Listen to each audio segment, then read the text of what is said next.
Hello team, welcome back to the party. So, it's the final session, well, the final official session of week 5. We are on the home straight. Well done for making it so far. We have 100 of us on the Zoom call today. That is very good. There's always a significant drop-off over time as people realize that YouTube is actually quite hard and life gets in the way and all that kind of stuff. That's all good. Great to see so many of you here and all your smiling faces on the Zoom call. That's what we like to see.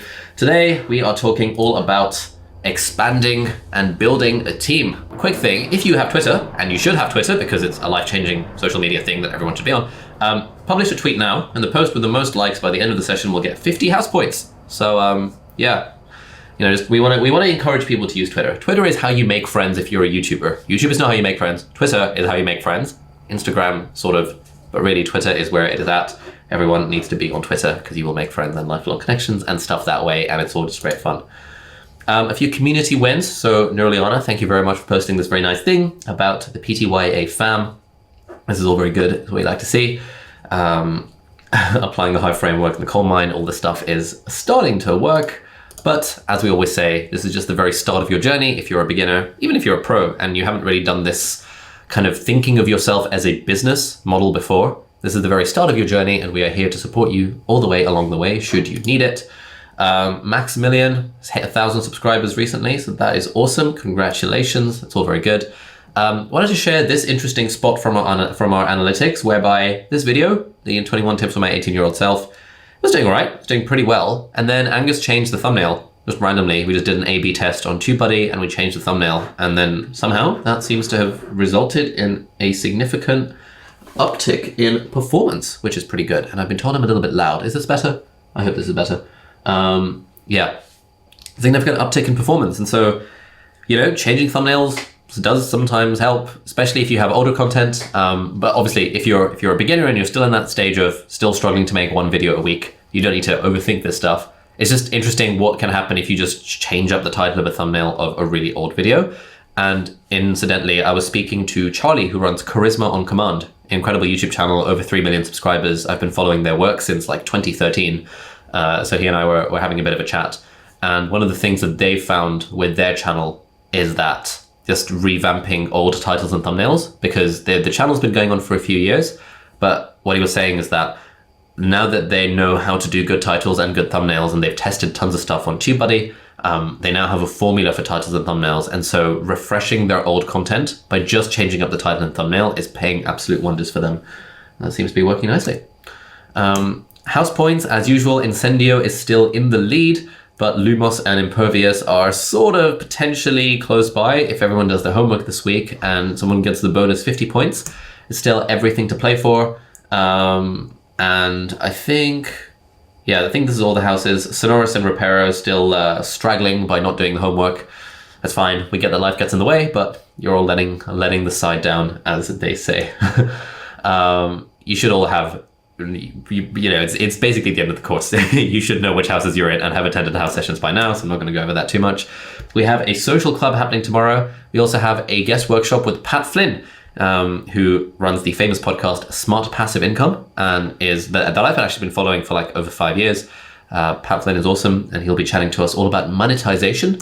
And we have office hours with Elizabeth on Saturday. So again, if you have any questions which aren't answered in today's session, please do rock up to the office hours and Elizabeth will be there on hand to help you out.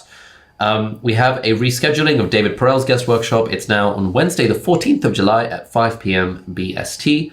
So stick that in your calendars. Those will be updated as well. So if you refresh your calendars, that should be on the list. As a reminder, these are all the things that we've covered so far. We're on the home straight, something like that. And we've talked about in the last session about building an audience across multiple platforms and the importance of repurposing our content and the 9 different levels of repurposing. And in today's session, we're going to be talking about outsourcing and building your team. So let's get started. Michael Gerber, the E-Myth Revisited. How can I get my business to work but without me? How can I get my people to work but without my constant interference? How can I systematize my business in such a way that it could be replicated 5,000 times so the 5,000th unit would run as smoothly as the first? How can I spend my time doing the work I love to do rather than the work I have to do? And for most of us, the work we love to do is not editing. The work we have to do is editing. And so we're going to talk a lot about why everyone should be outsourcing editing, but I will hammer that down your throats by the end of the session, I hope. The first thing I want to get started with is an idea that is really, really common in the world of businesses, but that is not particularly common in the world of creators. And that is this idea of creating an organizational chart. Basically, an organizational chart is a sort of diagram of what are the different functions/roles or seats in your business and who is filling those. Now, most of us probably only have just the one of us working in our team, but we can use this concept of an organizational chart to map out what it takes to make a video for our channel. So we've got here idea generation, and then writing, and then filming, and then editing, and then publishing, potentially repurposing if we're in repurposing mode, and then looking at the analytics, which feeds into idea generation. So this is broadly the 7-part process of 7-part process of what it takes to put out videos on YouTube. And what's interesting, read the eMyth Revisited, it's the updated version.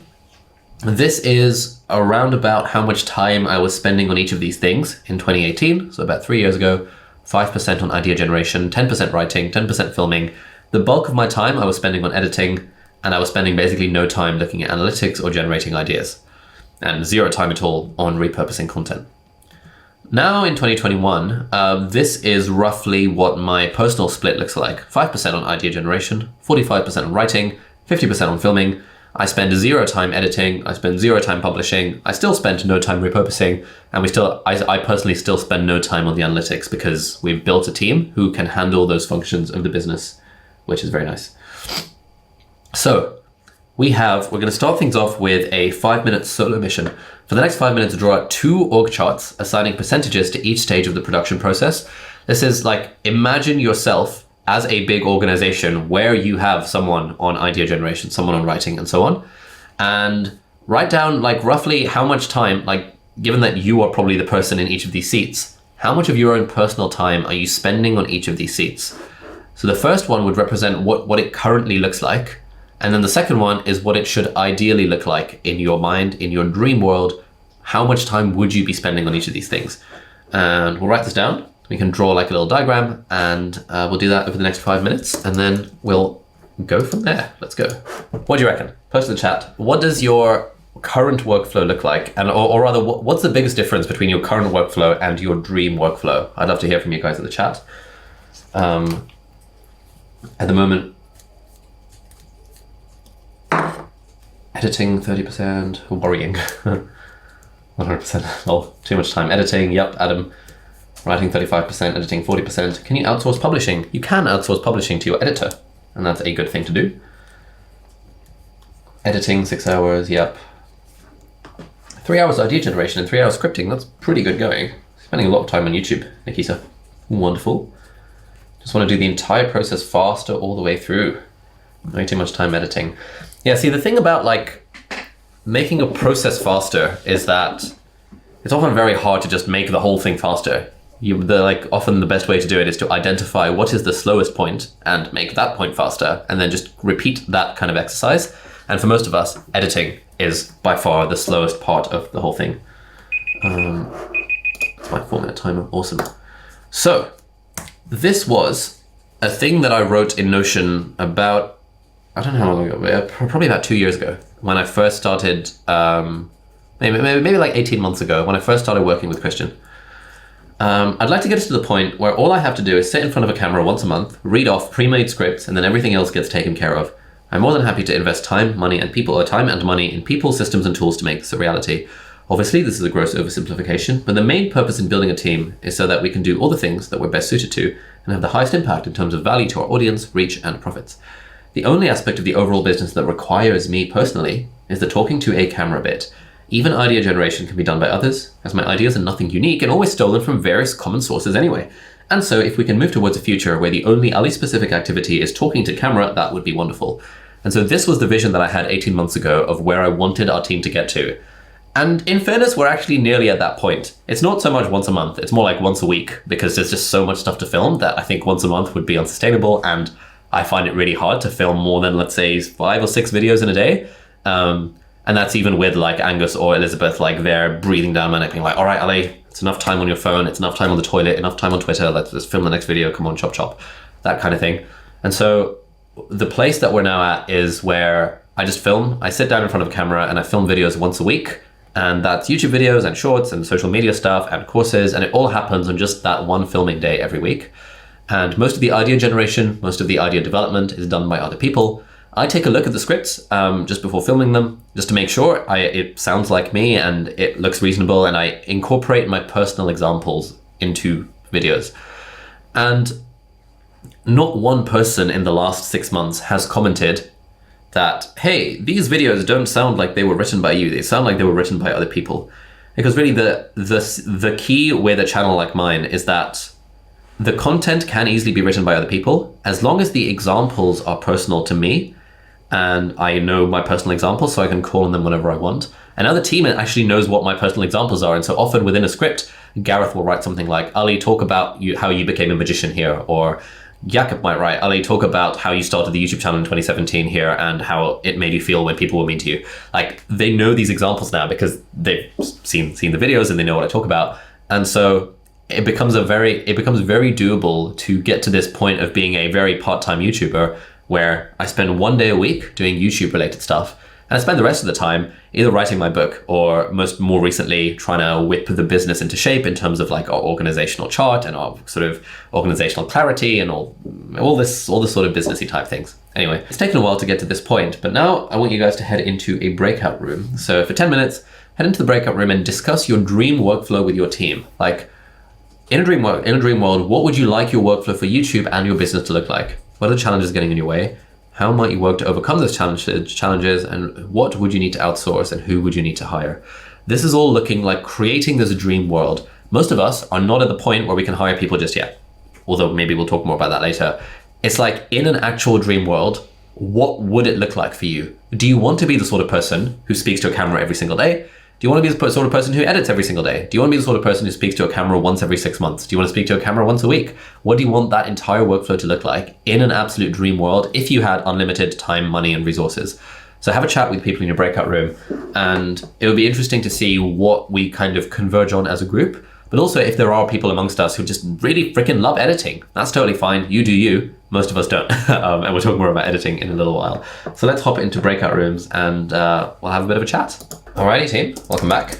We'd love to hear your thoughts in the chat about that breakout room. Any interesting insights, or just if anyone wants to share, what does your kind of dream YouTube workflow look like?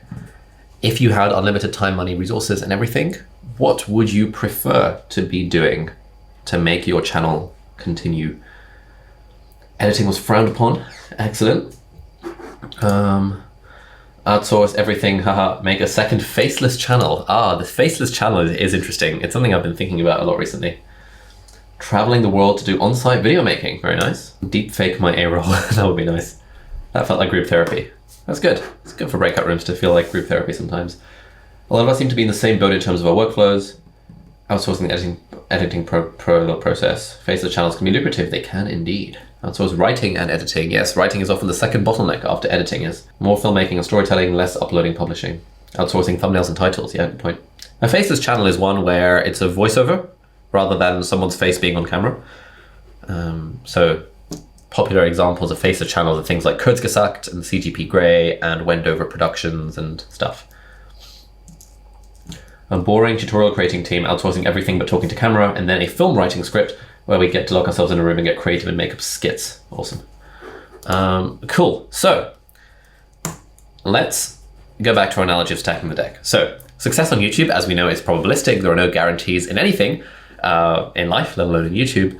But we can stack the deck in terms of time by spending more time making videos, spending more time editing, spending more time writing, just making more videos, getting better at publishing, getting better at talking to a camera, making more videos, making videos consistently. All these things require time. We can stack the deck in terms of money. We've talked already about how we can stack the deck in terms of money by getting better camera gear, but the second way in which we can stack the deck in terms of money is by outsourcing stuff.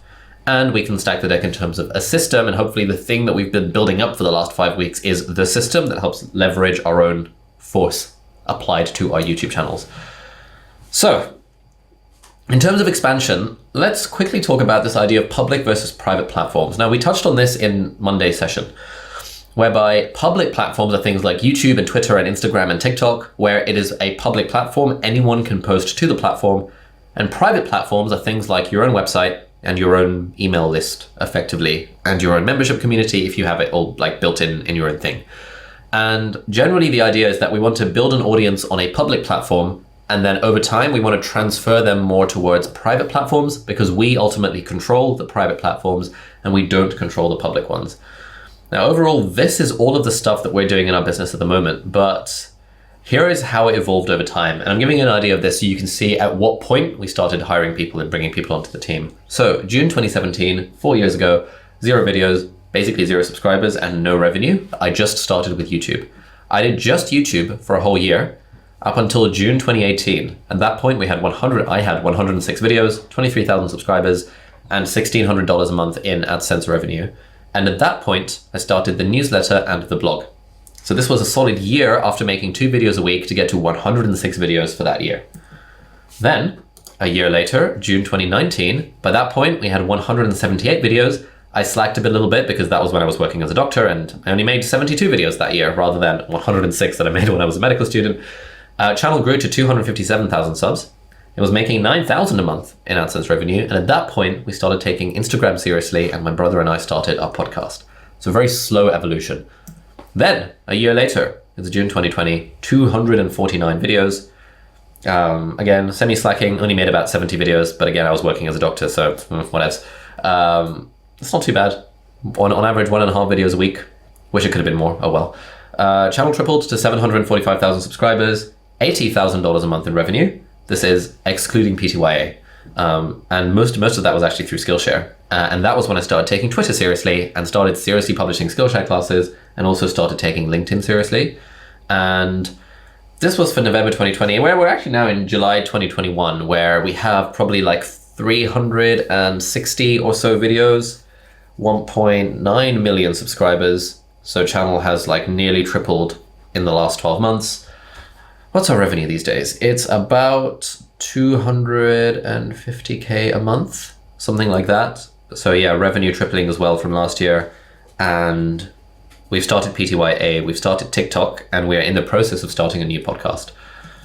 But you can see that this is the sort of thing that took ages to develop. It took a very, very, very long time. And so, especially if you're a bit overwhelmed after last week's session, after this Monday session, where it's like, oh my God, 9 different levels of repurposing. Bear in mind that for a whole year, I was just doing YouTube. And then for a whole year after that, I was just doing YouTube and a weekly email newsletter, which I was repurposing to a blog. And it was only 2 years after that, when I already had a 250,000 subscribers, that I started doing Instagram, podcasts, TikTok courses, blah, blah, blah, all this kind of stuff. And it kind of goes to something that Gary Vaynerchuk often talks about, which is that you want to spend the bulk of your time building an audience with free content. Because then when you're ready to monetize that audience, then you can turn the monetization tap on. And because you already have an audience built, at that point, monetization becomes a lot easier. And so, yes, as much as we love Skillshare, and we'll talk about Skillshare classes and stuff in the next session, I generally advise against people making a Skillshare class when they're small on YouTube, because you probably won't make an interesting amount of money from the Skillshare class. And instead of posting 20 videos as a Skillshare class, you might as well post all 20 of those as YouTube videos and use that to further build your audience, so that if you do want to make a Skillshare class in the future, now you have a bigger crop of people that are going in there. And so especially in the early stages, the best ROI, return on investment, is from building your audience with free content rather than worrying about paid stuff. But again, we'll talk much more about that in Monday's session, where we talk about monetization. One thing to keep in mind, this is a diagram that I got from Andrew Barry, who talks about transformational online courses and stuff. And sort of you as the student, you're like in the middle. And then your accountability group is sort of the people in like your house sessions and stuff. Your journey group is kind of people in your house sessions and like the breakout rooms that you get here. And your destination is sort of, for most of you, probably where our channel is right now. So yes, we're posting daily content across like a zillion social media platforms. We have large amounts of revenue. We've got like 12 team members. We're hiring 5 more. That is very much sort of like, this is 4 years into the journey. So don't be disheartened by those sorts of stats. Especially in this session and in the next session where we talk about expansion and monetization and stuff. This is all kind of advanced stuff. And if you're still a beginner, that's totally fine. Like, focus on getting to that point where you're making 1 or 2 videos every week. Remember, I was focusing exclusively on YouTube and nothing else for a whole year. And then exclusively on YouTube with just a weekly email newsletter for a whole year beyond that. So I put in my dues of like 1 or 2 videos every week for 2 years. And then my life changed. And then I was like, okay, cool. My life is changing as a result of YouTube. Let's really double down on this and turn this into a business.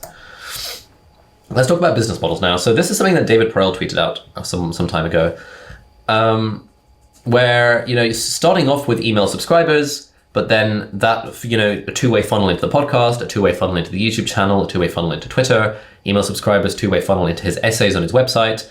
And then that funnels directly into his Rite of Passage online course. He makes a load of money from Rite of Passage's online course. That funnels into his angel investing, and his email subscribers kind of help with that in terms of deal flow as well. And the stuff in ...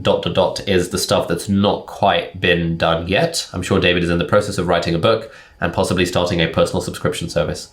But this is David Perell's business model. It's like a pretty standard, high-end, what can you do as a creator business model. This is kind of what ours looks like. Most things start on YouTube. Do people really engage with email newsletters? Mate. Email newsletter is the highest ROI platform imaginable. There is nothing that beats email newsletters in terms of being able to monetize your audience further down the line. So yes, they absolutely do engage with your email list. I don't know enough about text. I think text is often US centric, and so a lot of people in the UK don't really use the text thing, but certainly emails are the way to go. Anyway, our business model looks like this. Kind of YouTube is the starting point, and then the stuff in green is where we make money. So sponsors and courses and affiliates and Skillshare, but the YouTube audience funnels into Twitter, into the website, into the email list, into our Instagram. That funnels into our podcast, sort of Facebook, LinkedIn, and TikTok that we're kind of dabbling with now. And you can see it's kind of like a big mess where kind of YouTube is the center stage, the email list is the second center stage, and everything else sort of sprouts out from there. How do we get to the destination? Basically, it's just this balance of like time and money. It takes a very long time, and you can get there exclusively by putting in your own time. But if you're in this course, we looked at the stats. Most people in this course are in their most people are in their 30s. We've got a bunch of people in their 20s, a bunch of people in their 40s. You'll probably have jobs. You're probably not students, most of you. And if you have jobs, then you know that when you have a job, your time is severely limited. When you're a student, you've got all the time in the world. Like, I'm going to be honest. Like, I thought when I was a student, oh my God, I don't have time. And then I got a job and I was like, bloody hell, I really don't have time. When I was a student, going into work was optional. And I could just decide any given day whether I wanted to go into the hospital. When you actually have a job, you no longer have that luxury. Lots of you have kids. I hear that kids are a big time sink. I really want to get a dog. I hear getting a dog is a big time sink. But the point is, like, you can put in loads and loads and loads of time, and it does take a large amount of time. But there is kind of this equivalence whereby if you can hire the right people, if you can build the right team, and if you can build the right system, you can substitute money for time. You can put in some amount of money, which buys back your time. Let's say it takes you 6 hours to edit a video. Let's say you make, I don't know, $20 an hour in your job, which is like pretty reasonable. Let's say you could find an editor who charges $5 or $10 an hour to do your editing. Suddenly you're like buying back your time at half price by being able to outsource editing. Let's say you're the sort of channel where it takes you maybe 8 hours to research a video. Let's say you make $30 an hour in your job or whatever. Or, maybe you value your time even more than that because you've got kids, you've got hobbies, you want to spend your time. You recognize that time is our most valuable non-renewable resource. We can always make more money, we can never make more time. Let's say you could find a writer, a researcher for $12 an hour who could, maybe it takes them 10 hours, but you've saved 8 hours of your own time that would otherwise have been sunk in making this video. And sure, if you enjoy it, then that's great. And I'm all for people doing the things that they enjoy. And I certainly enjoy talking to a camera. I enjoy coming up with video ideas. But we want to ask ourselves at some point, like, if I had unlimited resources, is this how I would choose to spend my time? And it's really asking that question that kind of led me away from medicine. Like, anytime I do a shift at work now, it's like, is this actually how I want to spend my time? Like, I can literally do whatever the hell I want. Does that involve spending 10 hours in an emergency department, like seeing 10 patients? Maybe, but maybe not. So for some of my friends, it's a definite yes. They freaking love medicine. They love treating people. That's all fantastic. For some of my YouTuber friends, they absolutely love editing. They love editing so much, they get real joy out of it. For one or two of my YouTuber friends, the ones who have faceless channels, they really thrive off of the writing and the research and being able to come up with a topic and make it interesting and turn it into an essay. And that's a bit that they really thrive in, and that they really enjoy. For me, none of those things are particularly true. I don't really enjoy that much time spending editing. Don't particularly enjoy the kind of writing and writing videos. The things that I enjoy is I enjoy talking to a camera. I enjoy teaching. I enjoy talking to people. And I do enjoy kind of the process of trying to simplify a complex thing into kind of a more simple structure to explain. And these days, I absolutely love the kind of business management part of things. And the reason I say all this is because we really want to keep on asking ourselves that question. If we're serious about YouTube, what is the thing that I actually want to be doing with my time? Do I want to be spending 6 hours a week editing videos? Do I want to be spending 4 hours a week writing videos? And if not, at that point, you can start dialing up the money thing and you can start sprinkling money into the equation to buy back your own time. To go fast, go alone. To go far, go together. This is like a classic thing within teamwork. At the start, you have to do everything on your own. Like, it just makes sense. You want to edit at least your first 5 videos or so. But beyond that point, I have been advising everyone just like outsource the editing and start thinking about building a team based on this calculation of how much is my time worth to me, and then how much am I willing to spend to invest into my YouTube channel or into my business. So let's start with outsourcing. Freelancers is sort of like level 1 of building a team. It goes freelancers, and then it goes like part-time stuff on retainer, and then it goes full-time stuff. And we'll talk about all of those. Freelancers is by far the most accessible form of this. And so when it comes to freelancers, here is how you hire them. Basically, you make a project and you put it on one of these 3 sites: People Per Hour, Upwork, or Fiverr. People Per Hour was how I found my first editor, who was a freelancer. Fiverr is how I know a lot of people these days find editors, because Fiverr's features have really improved over the last like 2-3 years. Upwork is pretty good as well. We'll talk much more about this, but basically these are the 3 platforms we want to be thinking about. If, however, you already have an audience in any capacity, it makes a lot of sense to just put out a job description, stick it on your website or on a Notion page, and put it out there to your audience. My housemate Sheen has recently outsourced editing, and instead of posting a project, she just posted it out to her audience, posted it on Instagram, and loads of people replied saying they wanted to be an editor for her YouTube videos. And she's managed to find someone within a week who's actually is a student in the UK. He's doing a pretty good job. He was kind of volunteering to do it for free or for very little money, but she's going to pay him like 30 quid per video just because it's so reasonable and because this guy's really good. And so if you have an existing audience, it's trivially easy for you to find someone to edit your videos if you really want. Okay, which leads us to the $1 million question of how much does all of this cost? Good question. A few months ago, Angus very kindly did a search for a YouTube editor on Fiverr, People Per Hour, and Upwork, and turned it into this little table. So Fiverr and People Per Hour are per gig, and Upwork is like per hour. So kind of keep that in mind. Broadly, on average, wait a minute, I guess is the Upwork £23 an average per hour, or is it an average per gig? Okay, so the other 2 are per gig and the Upwork one is per hour. It's a bit weird. Okay, so you can't really compare apples to apples in this particular table, but that's fine. So you get an idea of, broadly, to outsource editing on Fiverr, it costs £39, which is about $50. On People Per Hour, it's a bit more upmarket, a bit more bougie. It costs maybe $75 per video to outsource editing. On Upwork, it's about $30 an hour. Upwork is it has like a ridiculously huge range, and a standard editor would take around 4 to 6 hours to edit a video. So you can extrapolate the hourly rate and you can figure it out from there.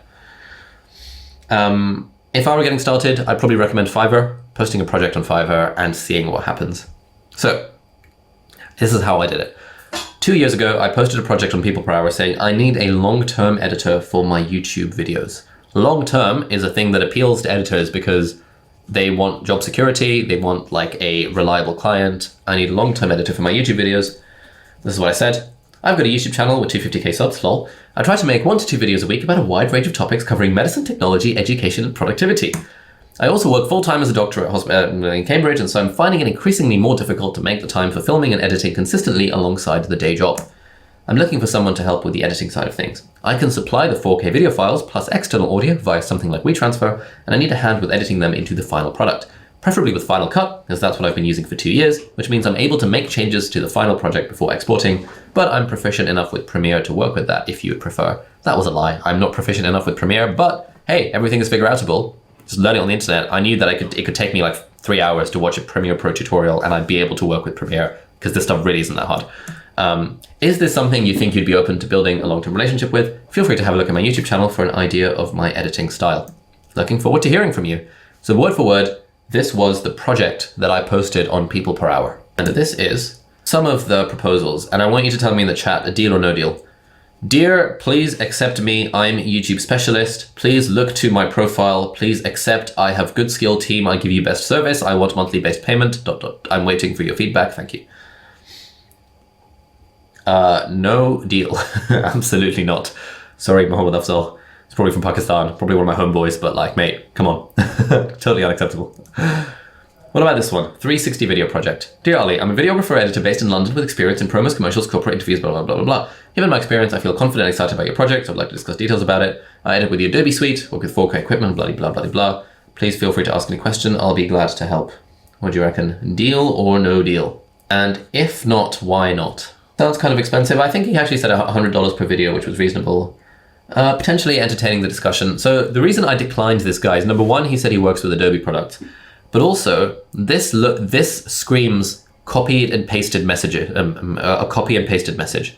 This is the thing you want to be on the lookout for when you're outsourcing anything to a freelance website, where a lot of people will just copy and paste the exact same spiel to everyone who posts a project that sounds reasonable.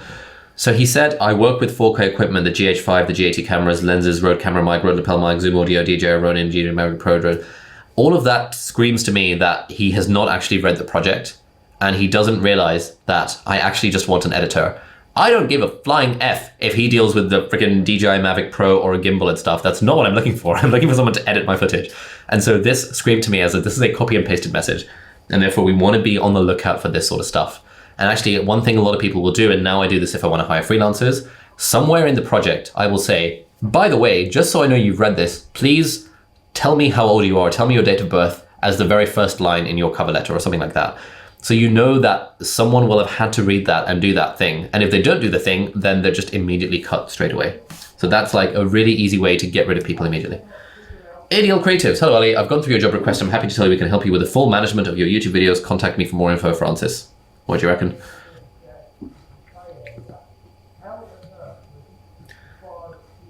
Yeah, and if you can give a, like, what do you think was the thought process going through my mind? He should have explained what his skills are. Yes, Rokeya should have done. Too generic, kind of lame. Yes, Alicia. Yeah, declined. Again, kind of copy paste. He's clearly read the thing, but, you know, help you with the full management of your YouTube videos. I don't want full management of my YouTube videos. I literally just want someone to edit my freaking A-roll. Like, how hard could this be, you guys? Come on. Here's one. Hi, this is Ibrahim. I can create through my professional skills and keen interest. I assure you I can definitely like the work. I'm a versatile video creator. I have enough creativity to make a video. Will definitely grab public attention. I have 8 years working in creative video. I'll be waiting for your response so we can start your work. 100% premium work and blah, blah, blah, blah, blah, blah, blah. Nope, absolutely not. No English, no grammar. Clearly hasn't read the job description. Clearly has just copied and pasted it, hoping that someone is gonna think, oh, you know, that sounds good. Let me do this. So, sorry, mate. This one ain't happening. Paul. Hi, Ali. I'm a Final Cut Pro user and I live in Cambridgeshire, so local if that helps. I've attached some of my work. I've edited for some YouTubers, but tend not to put those projects into my portfolio. Thanks, Paul. There we go. We like this guy. He did have some examples in his portfolio. The examples were reasonable. Nice, to the point. He clearly knows what I'm talking about. He's used FCPX as, like, you know, the acronym for Final Cut, which means he's not a total idiot and has some experience. He lives in Cambridgeshire, he's local. It's like, great, I can meet up with him in person, physically give him a hard drive of footage if I absolutely have to. And clearly he's read the job description. So I accepted this guy as, okay, we're gonna accept him, we're gonna try him out and see how it goes. Now the thing with these sorts of projects is, and what I would suggest, is you want to say yes to at least 3 people, somewhere between 3 and 5 people, and you want to give them exactly the same project to work on as a trial. And yes, you will have to pay them for this, but it's totally worth it in the long run, because you know, when you have multiple people edit exactly the same footage, you really get an apples to apples comparison of how good they are, what their communication was like, how long it took, were they a massive ball ache in terms of like the internet speed being awful, or asking you loads of questions that weren't needed, or asking you the right sorts of questions.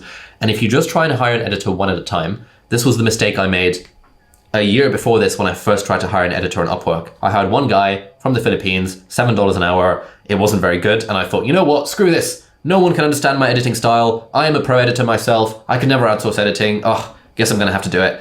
And for a whole year, I let that narrative drive the fact that I was spending freaking 20 hours a week editing my own videos, because I was an idiot and I didn't have a course like this one, and no one told me that, mate, give them the same project and give it to like 5, 10, 15, 20 people and then pick the best one out of that list.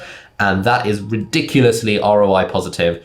And had I known that, had someone told me this, had I had any YouTuber friends in the middle of 2018 who had actually outsourced the editing, because again, no one does because YouTubers are stupid and don't realize you can outsource your editing. That's a bit mean. Had I had any friends like that, I would have not made that mistake, and I would have freed up my own time to just do more interesting things with my life, or grow the business, or just have better mental health, or hang out with friends more. Had I just realized, post the project, give it to multiple people, see what happens. So, here we go. Kevin, what do you reckon? Hey Ollie, first of all, can I say I've looked at some of your videos, I'm a big fan of the style. The chapter markers at the start, etc. are very clever. Not often you see something fresh like that these days. Your titles and overlays for information are very slick. And down to business. I've been editing for a few years now and I've been looking for some consistent work just like this. I've not yet got experience with a YouTuber, but I do have a BSc in marketing and understand how to build strong and consistent brand. So maintaining consistency and style across everything I produce for you would be a priority for me.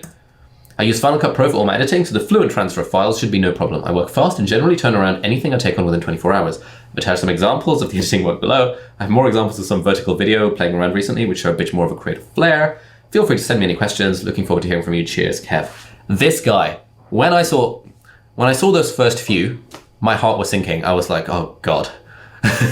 And then I got the message from Kevin, and then it was like, I'm almost getting emotional just thinking about this, because just that sheer force of joy that I got. In fact, I'm tearing up. What the hell's wrong with me? That's that sheer joy that I got reading this job application, thinking, oh my God, yes, there are competent people in the world. There are people in the world who can speak English, who understand enough about how to apply for a job to take 30 seconds of extra research to just browse through my YouTube channel, which no one else did. I was like, this is my guy. And so I accepted Kevin to do the proposal as well. And so, let's start with Paul. So Paul was the guy who was based in Cambridgeshire, the local guy. I accepted him and I accepted Kevin for this project. And I was thinking, okay, 2 people, probably should have gone for a bit more. In hindsight, I would have tested out 5 or 10 people just because of how important this sort of stuff is. But I was like, okay, 2 people, this is reasonable. I gave him a link to the files, proxy files, so you'll have to enable those in Final Cut. Assets over here. This video is a reshoot of a previous video I've done, how I use my iPad Pro as a doctor. Had to reshoot because the first video wasn't compliant with various data protection things, lol. So this is the message I sent to Paul. And then I followed up a few days later, 3 days later. Hey Paul, have you started working on this yet? If not, can we scrap this one? I'll send you files for another project instead. Hi Ollie, I downloaded the files after trying a few times, very large, so I had to download one by one. I haven't started, been away this weekend. Let me know the next one. This was on peopleperhour.com. So this is my interaction with Paul so far. Not looking incredibly promising, but I was, beggars can't be choosers. I thought like, oh, Paul's doing me a favor by kind of wanting to edit my videos. Let me give him a chance. And so I was like, all right, cool, great, thanks. Here are the files for the new one. Here are the assets. It would be good to include some B-roll from video blogs. Don't look at my email address or password where relevant, to slide in some relevant Google images. Thanks, Ali, for example, in this timestamp. And I've literally given him examples, given him links. And he says, thanks, Ali, I will download the files now. And then later that day, hi Ali, having problems downloading the 8GB and 13GB files is below. My internet isn't that great. I will try again tonight when the network is not as busy. I'm like, all right, cool. In the future, I'll transcribe them to a smallest file size, relink on my end, blah, blah, blah, blah, blah, blah. Okay, and then he put out the video and he sent it to me on Frame.io or something like that. Great, thanks. I like the way you've cut the A-roll. And then I've given him lots and lots of feedback. I like, I've added some comments to the first 10 minutes. Could you have a look through? Here are some lower thirds. Here's what I like. This is very, very detailed feedback. I'm literally telling him exactly what I want. I'm telling him how to do the thing that I want. I'm telling him this is the font I want. Simple, text, centered, all caps, font, Avenir heavy. For example, here, where it says property, I generally put the lower third of the screen centered right bang in the middle. The plop sound is the cartoon accent effect 17. Should be built into FCPX. If text isn't fully, okay. I am going overboard in giving this guy feedback. You need to go overboard on giving feedback to your video editors. We're going to talk about this later, but another mistake number 1 that people make is not outsourcing editing because of various reasons we're going to come to. Mistake number 2 is not giving the same project to multiple people. Mistake number 3 is not giving very detailed feedback when people give you stuff. So, this is like the bare minimum standard of what I would expect in terms of useful feedback for an editor, like literally word for word, this is the thing that I want. Images, stock video. If you could send me a sample after you've done the first 10 minutes, please, that would be great. Then we have Kev.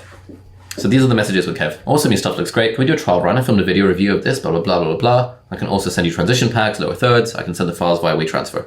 Nice and easy. Ali, Kevin, no problem, Ali. I can make a start in the morning then. Do you have a runtime in mind for the video?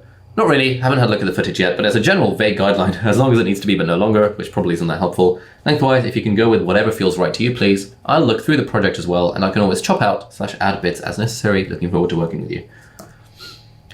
All right, then we have an email from June 2019. Thanks for getting over the files. I've sent over a WeTransfer with the Final Cut bundle and any auxiliary files I used. I tried to keep the style very consistent with what you had. There was no point in me getting overly creative with the content as it wouldn't fit. The decisions I made were establishing a constant color palette, blah, blah, blah, blah, blah, blah, blah. Couple of lower thirds, an end slide, the music restarts. Finally, I didn't have access to the sound effects, but I created my own one. I'm happy to get more creative if you want. This guy is showing that he really, really, really knows what he's doing. Kev is the absolute man here. You can just tell from his application, just at a glance, that this guy's a legend. You can tell from the way that he communicates that this guy's a freaking legend. So freaking love Kev. As soon as I saw this, I was like, wow, okay, this is good. I almost didn't even need to see the footage. And I saw the footage and it was pretty solid. Hey Kevin, thanks so much. This is absolutely fantastic editing. Sorry about the autofocus, etc. Love the addition of the Instagram subscribe at the end. Music-wise, I've got Epidemic Sound. Color-wise, blah, blah, blah, blah, blah. I'm rendering the final cut as I write this. Thanks so much for the great work. I'll mark the project as successfully completed on people per hour. So again, I'm giving him lots and lots of feedback. We're having a conversation. This is turning into a solid working relationship. Kevin was charging £25 per hour. Yeah, which is about $32 per hour. And the contract that we had was like, it would take him a minimum of 4 hours for every video. And if it took him any longer than that, that would be billed at like 25 an hour or something like that. In terms of future things, I've just filmed 2 videos breaking down WWDC. Any chance you could do them by tomorrow? In terms of payment, should we stick to the people per hour as a middleman? I'm more than happy to make the arrangement between the two of us if you would prefer. Hi Ali, first of all, thanks for the compliment. I know what you mean, blah, blah, blah, blah, blah, blah, blah, blah. You know, solid. More than happy to edit an Apple video tomorrow, talk about my dream job. It would be evening time before I could get it to you. I don't know how that affects your upload schedule. Presumably the keynote will only be available to download in 1080p. This kind of stuff. So, Kevin, really, really good. So in the end, what I ended up doing was dropping Paul and hiring Kevin. And Kevin and I worked together from June 2019 up until like November 2019. And when I outsourced editing to Kevin, it was like, yeah, I cannot describe that feeling of how it feels when like you can just film a video, upload the footage overnight, and you just know that a day or two from now, you will receive a Final Cut project file that's basically ready to go. And then you just add in the final touches. So I would just kind of fade in the music a little bit, maybe change up the colors, maybe add a few like more sound effects, maybe add a bit more text. But now it would take me like 20 minutes to edit a video and export it, rather than the 6 hours and 20 minutes that it was taking me before, all thanks to hiring Kevin and paying him £25 per hour. And £25 per hour was pretty steep. At the time, I could barely afford it because I think the channel was making a few thousand a month from AdSense. And I was thinking, okay, if it costs us maybe £150 per video, if we're trying to do 8 videos a month, that's like, that's like 1,600, 1,500 a month. Okay, more or less breaking even with a little bit of profit. So 25 an hour felt a bit expensive. I know that I could have found an editor for cheaper than that. I probably could have found someone in the Philippines or in India for like $7 an hour. But the problem with paying small amounts of money for an editor is that it is possible, and you absolutely can find diamonds in the rough, if that's a phrase. But you do have to look a little bit harder. And so, for example, if I posted this project on Fiverr or Upwork, and I accepted it to 10 different people, all of whom were charging between, let's say, $5 and $10 an hour, I could have used that as an audition, and then I probably would have found someone who was charging $7.50 an hour from the Philippines with a really fast internet connection, or someone charging $8 an hour from Romania with a really fast internet connection, and I probably would have been able to save some money. But by this point, I'd spoken to a mentor of mine who's now become one of our business coaches. He's really great. And he was saying, look, you get what you pay for with all these things. Right now, your biggest issue is that you're spending too much time editing. Don't try and do it on the cheap. Pay for a professional who charges what that time is worth, i.e. £25 per hour. And trust me, you won't regret it. And I'm really glad I took Rahad's advice on this because it was really, really useful. And I did not look back from paying Kevin £25 per hour. So Kevin and I worked together. You know, he basically did all the videos for the channel for about 4 or 5 months. He also edited my Final Cut course on Skillshare. So I spent a day filming a Skillshare class on how to edit in Final Cut. I sent all the files over to Kevin. He spent 2 days editing them. I maybe paid him 25 times 8 times 2 is 200. I paid him about £500 $700-ish to edit my whole Skillshare class. And that Skillshare class has been making between $3,000 and $5,000 a month, every month, consistently since September 2019. And it took me 1 day of filming, and it took Kevin 2 days of editing, which cost £25 per hour. It is absolutely insane the ROI you can get on stuff like that. And I think if I had been editing my own videos, I certainly wouldn't have had the bandwidth to make this whole Skillshare class. And now that we've got like a team of editors, and there's actually 3 editors working for the team now, we know we can just bang out courses whenever we want. And so the ROI on that is absolutely insane. Okay, so the mechanics. Initially, we were using WeTransfer, but we've now switched over to Google Drive because Google Drive is very good. And with Google Workspace or G Suite or whatever they call it, we get unlimited Google Drive storage. And so the way our thing works is that we have our A-Team, HQ. A-Team is what we call our team, lol. And we have this new videos folder where I've just been uploading footage since the dawn of time. So where are we? April 2020, ages ago. This was footage, and we still got the footage here probably.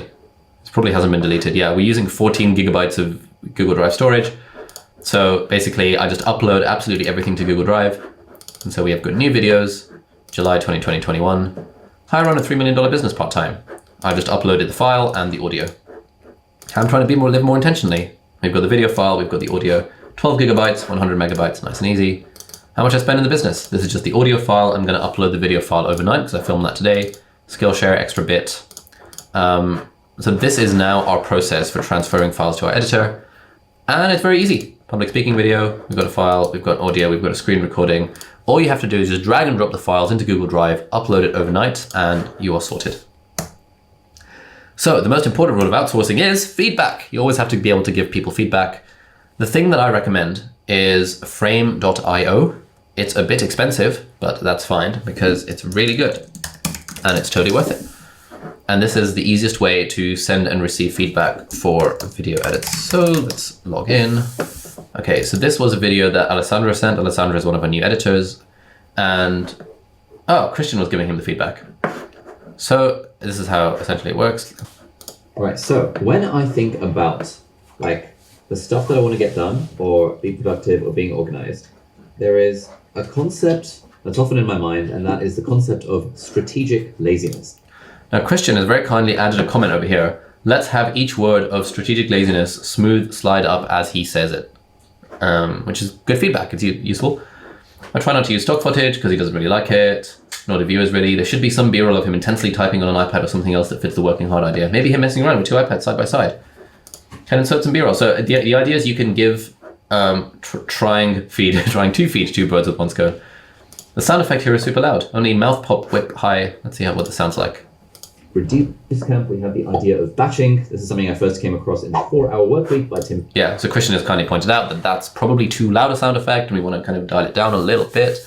That's all very good. But basically the point of Frame.io is you can give very detailed feedback on different timestamps. And if you want, you can also like annotate things. So I could be like, I want some text here, and I could write that. And then I can also use this little annotation tool, and I can like draw a little box with like text on it. And so then the editor can see all the feedback on these videos and edit the timestamps directly. Frame.io is not free. You have to pay for it, unfortunately. But it's totally worth it because the amount of time and money you save by using something like this is awesome. Feedback is a gift. This is the sort of feedback I was giving to people. Can we show thumbnails, lower third, title, blah, blah, blah, blah, blah, blah. Basically anything you want to transmit to an editor in terms of feedback, you can use text and use something like Frame.io to do that. Oh, it does have a free tier. Awesome. Now, the gold standard of feedback is not to use Frame.io. The gold standard of feedback is to create a screen recording where you are doing the final cut and showing your editor exactly what you're working on. Angus, if you can grab that YouTube video. Wonderful. Read my mind. This is a video in the chat. This is the second video that Angus edited, and this is me giving him 2 hours of feedback by taking his Final Cut project file and talking through the changes that I'm making. This is 2 hours worth of stuff. Right, let's do this. From May 2020. And like, I'm really going overboard in terms of how much I care about getting the details right. So if I show you one aspect of this, Let's find a quote. Yeah, I'm spending ages at the start, so... Right, let's do this. If we want to change our lives, we're often told that we need to think big, make drastic... Oh, by the way, there was a little bit of dead space at the start. This is what it was initially. If we want to change... As in, like, we had those few frames of dead space that I added, that I took out just before I started the recording. If we want to change our lives, we're often told that we need to think big, make drastic changes, or perhaps even move across continents. Okay, so I think given that it's the opening, it should have more quick cuts. If we want to change our lives, so this is just a bit. Yeah, so I'm watching this for the first time and I'm giving him the feedback as we go along, and I spend the first like 20 minutes of this being like, okay, the opening is really important, Angus. Right now we don't have enough shots in the opening. We need to really line up more and more shots in the opening just so it's a bit more dynamic, etc., etc. And I am kind of sourcing the footage and eventually getting to a point where we have like lots and lots of B-roll shots starting out in the introduction. I've added this book club thing. I want to show you what it looks like when we've got a quote. So this was the typography that Angus used for the quotes initially. The purpose of setting goals is to win the game. The purpose of building systems is to continue playing the game. And I spend the next sort of like 7 minutes in here just like really anally going through and making the typography what I like, because I wasn't a fan of this sort of typography that we had initially. I thought this looked a little bit amateur. In fact, do I have a slide for this? Yeah. And so this was the difference between the two, and it's a fairly minor change. It's not a change that anyone is really going to particularly notice, but like, you know, I care about the aesthetics and the typography and the vibe of the channel, and I knew that the more time I would spend giving Angus feedback on this edit, the more his style would get in line with my own, to the point that I recorded a freaking 2-hour-long screen recording for it. And I also knew that in the future, if I needed to hire an editor, I could just give them this YouTube video and they would see exactly what my thought process is for giving feedback. And so overall, the most important rule of outsourcing is to give feedback. If you don't yet have a personally defined style, that's totally fine. What I would suggest is, if you're outsourcing your editing, what you can do is you can identify essentially a mood board of YouTube channels that you like the look of. What I would suggest doing is actually watching lots of YouTube channels that you like the vibe of and screenshotting relevant bits from videos, including the timestamp, where it's got something interesting that you like. For example, the way they've done a quote, or the way they've done text, or the way they've done an animation. The way I did this at the start, and I'm sad I don't have the stuff, is I would often look through the Crash Course YouTube channel. Let's switch to my YouTube Premium account. Because the Crash Course YouTube channel is absolutely incredible in terms of production value. And as I was going through Crash Course YouTube channel, I would pause the video at various points, and I would take screenshots. Contain less vitamin. And let's find something with text. So for example here. Vitamin C's chemical name, ascorbic acid, comes from the word antiscorbutic, which literally means preventing So this is really cool. This is like a fantastic way of doing a full screen quote. So I would screenshot this and put it into a Pinterest file, or put it into a Google Drive, or put it into a Notion page, or put it somewhere where I can create my own mood board of what kind of style I want for my editing. You know, all this stuff is really good. And then I was doing this, the other channel that I took a lot of inspiration from was Anna Akana, who does really nice like hand-drawn-y type animations and stuff. 2.8 million subscribers. Why are you still single and other questions? 6 reasons we sabotage. Yeah, so for example here, I paused the video at this point because I probably took a screenshot and sent it to Christian because I really like the typography here. I like how this thing works. I think it's really nice. It's a little bit not quite the vibe of my channel, but I thought this was interesting enough to stop the video at this point and take a screenshot. So I'd be doing this for a load of YouTube channels and kind of coming up with the sort of style that I want to use. But if I was a beginner, I wouldn't overthink that, because obviously, you know, 152 videos to get 1,000 subscribers on average. So I think the main thing to do is to just put the videos out and accept that your style and your vibe will evolve over time. But it's useful to keep this swipe file of edits and transitions and quotes and images and stuff that you like the look of, so you can start incorporating those into your videos. Okay, common objections to the outsourcing of editing. Number 1, my editing style is irreplaceable. I am a special snowflake. I started editing about 2 months ago, but to be honest, like in that time, I've just developed such a unique and personal style. No one could really appreciate the style of my editing. I'm unique, etc., etc. These are all mistakes. These are all thoughts I've had at one point or another. So please don't feel like I'm subtweeting you, whoever, by saying these things. If you feel like I'm like stabbing you in the heart or something like that. Yeah, I used to think my editing style is irreplaceable. No one can appreciate just, how I do my A-roll cuts, and no one can appreciate kind of the artistic way in which I add a or a those sorts of sound effects. And no one can really appreciate when I use the Ken Burns effect and what image. No one can really choose the stock footage for me. Like, I'm the only one who understands like what's going on in my head when I'm going on videoblocks.com and trying to come up with B-roll, etc., etc., etc. All of this is all absolute BS. No one's editing style is irreplaceable. In fact, Matti Hapoya, who is a professional videographer, you're not the best editor. This is a good video. You are not the best editor, sorry. I watched this. This was interesting. I'll put a link in the chat. Basically, he's calling out people who don't outsource their editing, thinking that, oh, I'm the best editor in the world, therefore I'm the only one who can do my editing. Clearly, BS. This is an excuse and is not a valid excuse. Your editing style is not irreplaceable. At this point, people say, oh, but what about Mark Rober? What about Marques Brownlee? These guys edit their own videos. Marques Brownlee's on 15 million subscribers. Mark Rober's on 19 million subscribers. Surely, these guys with like tens of millions of subscribers, there must be something special with their editing. At which point I would say that, they are the exception rather than the rule. Most YouTubers who treat their channel as a business and do it successfully do outsource their editing because they recognize the value of outsourcing the editing. Look at someone like Linus Tech Tips. They make 17 videos every single week and they've got a huge team behind it, and he doesn't edit his videos. The thing with Marques Brownlee is that when his unfair advantage is the production value, and he wants a hand in that. He probably could double his output if he outsourced his editing, he just doesn't really want to. Mark Rober, a big part of it is in the storytelling. To an extent, if you're making very, very high production value, if you're making the sorts of videos that get 37 million views a video, then I would be thinking, okay, Mark, fine. Your editing style is unique. You have the tacit knowledge to appreciate how aeronautical engineering works and to know what would make a good edit and what may make a good story in the edit, all that kind of stuff. Most of us, in fact, I would say all of us in the PTYA, we are not Mark Rober, we are not MKBHD. Our style and our quality of content and our stuff is not at that point where we actually need to do the editing ourselves because our style is irreplaceable. Even Mark Rober and MKBHD, if they wanted to, they could outsource editing.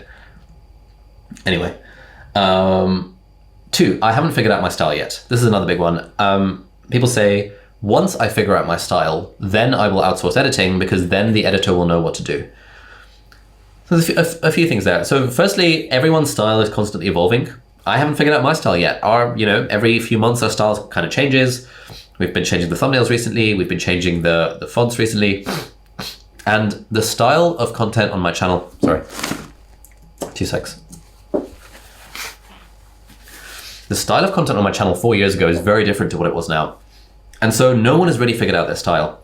The other thing with style is you can absolutely do that thing of screenshotting and creating a swipe file of other YouTube channels that you like the look of. That works quite nicely.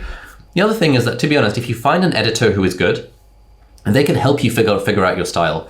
Because chances are, if you're hiring a video editor, they've been doing it a lot longer than you have. And so if you just send them, hey, I like the idea of this screenshot from Anna Akana or the way that Peter McKinnon does his B-roll. In fact, earlier today, I was watching a video from The Verge, which is this tech YouTube channel and tech publication where they were reviewing iOS 15 and iPadOS 15. And there were lots of B-roll shots in there that I really like the look of. And so I saved that URL, intending to put it somewhere in the future so that when I hire a videographer further down the line, I'll be able to say to them, look, I really like the way The Verge does their B-roll here. This is the sort of B-roll that I want. And so as you spend more time on YouTube and as you switch from this kind of consumer to creator model, you start kind of saving this database of links, and you can just give that to an editor. And if an editor is good, they will be able to help you find your personal style. Number 3, I can't afford it. I can't afford it is a common objection to hiring an editor. If you're genuinely a student and you don't have any way of making money and stuff, and you also personally value your time at less than $10 an hour, then fine. Most of us in PTYA, we're not in that position where we either physically can't afford it or we just value our time at less than $10 an hour. I like the way that Naval Ravikant puts it when he talks about outsourcing. He says, set an aspirational hourly rate. And for him, it was like even something like $5,000 an hour. This is not like, it's not that, well, he probably could, but it's not that most like you or I could actually generate $5,000 of value in a given hour of our time. But by setting a number that high, it shows that we value our own time more than anything else almost. And because time is the only thing that we have, time is our only our most valuable non-renewable resource. I think I can't afford it. I don't know, it stops making sense if you're going to treat YouTube seriously and take it as a business. When you're a doctor, you can always do an extra shift and make £40 an hour, £50 an hour, you're doing an extra shift. And so by doing one extra locum shift for like a weekend, or even like a nighttime shift on psychiatry where you get paid £600 or $800 for sleeping in the hospital at nighttime for 12 hours and just being on hand if any emergencies come about, that one shift pays for like 6 months worth of editing on my channel. So most of us are in the position where I can't afford it is actually not an excuse. But of course, if you're in the minority where you're a student or you literally don't have money or you literally value your time that low, then I can accept that might be reasonable. Reason number 4 for not outsourcing editing is I enjoy editing. This is an absolute classic. This is where people say, oh my God, I just love editing so much. I get so much artistic flair and vibe and et cetera, out of editing. I couldn't possibly give it up just because I love it so much. And that's fine. I enjoyed editing at the start as well. Trust me, once you've been doing it for 2 years, you will stop enjoying editing. And I really wish someone had told me earlier on that I should outsource my editing. Most of us probably don't enjoy the A cut. Like, we don't enjoy importing the footage. We don't enjoy like cutting out the pauses. We don't enjoy looking at ourselves and being like, oh my God, like, why don't I know how to speak? We probably don't enjoy that bit. The bit that we probably enjoy, and I quite enjoy this in editing, is putting the story together and like maybe adding some flair and adding a bit of a color grade and changing up the colors and that kind of stuff. And so even if you're in this camp, you can very easily outsource the A cut of your video to someone else. It's much cheaper. They just send you back the project file and you have a project file that's ready to go without all of the ums and ahs and pauses and stuff. And then you can add the B-roll. After a few weeks of doing this, you'll be like, hey, Mr. Editor, or Miss Editor, you're doing a pretty good job. Can you start adding some B-roll and text as well? And we've got a few videos on my channel at this point. There's maybe 10 videos on my channel. So you can have a look at the style that I like. And by the way, here are some links to Crash Course and Anna Akana and Peter McKinnon. And here are some other channels I like the look of. And then they'll send you a project file with some B-roll and with some text. And you'll be like, oh, that's actually not bad. Like, adding text and adding B-roll to a video is not actually that hard. And there's nothing interesting that I was doing in my own head to make that happen. And the editor's doing a pretty good job. And eventually you'll get to the point where you're like, you know what, Mr. Editor, I trust you to do my edit completely. I don't even need to do it myself. But the first baby step, even if you enjoy editing, I can guarantee no one here enjoys doing the A-cut. Like literally, the people who edit Hollywood films, they clearly enjoy what they do, but they have an army of assistant editors who chop up the footage and put it on a timeline for them to play with. You can treat, if you really have to, and if you're really not going to believe my advice that you should outsource editing, you can treat your outsourced editor as an assistant editor where they just chop up the A-roll, put it together, and give you a project file. You can imagine yourself as a Hollywood editor with a team of assistants.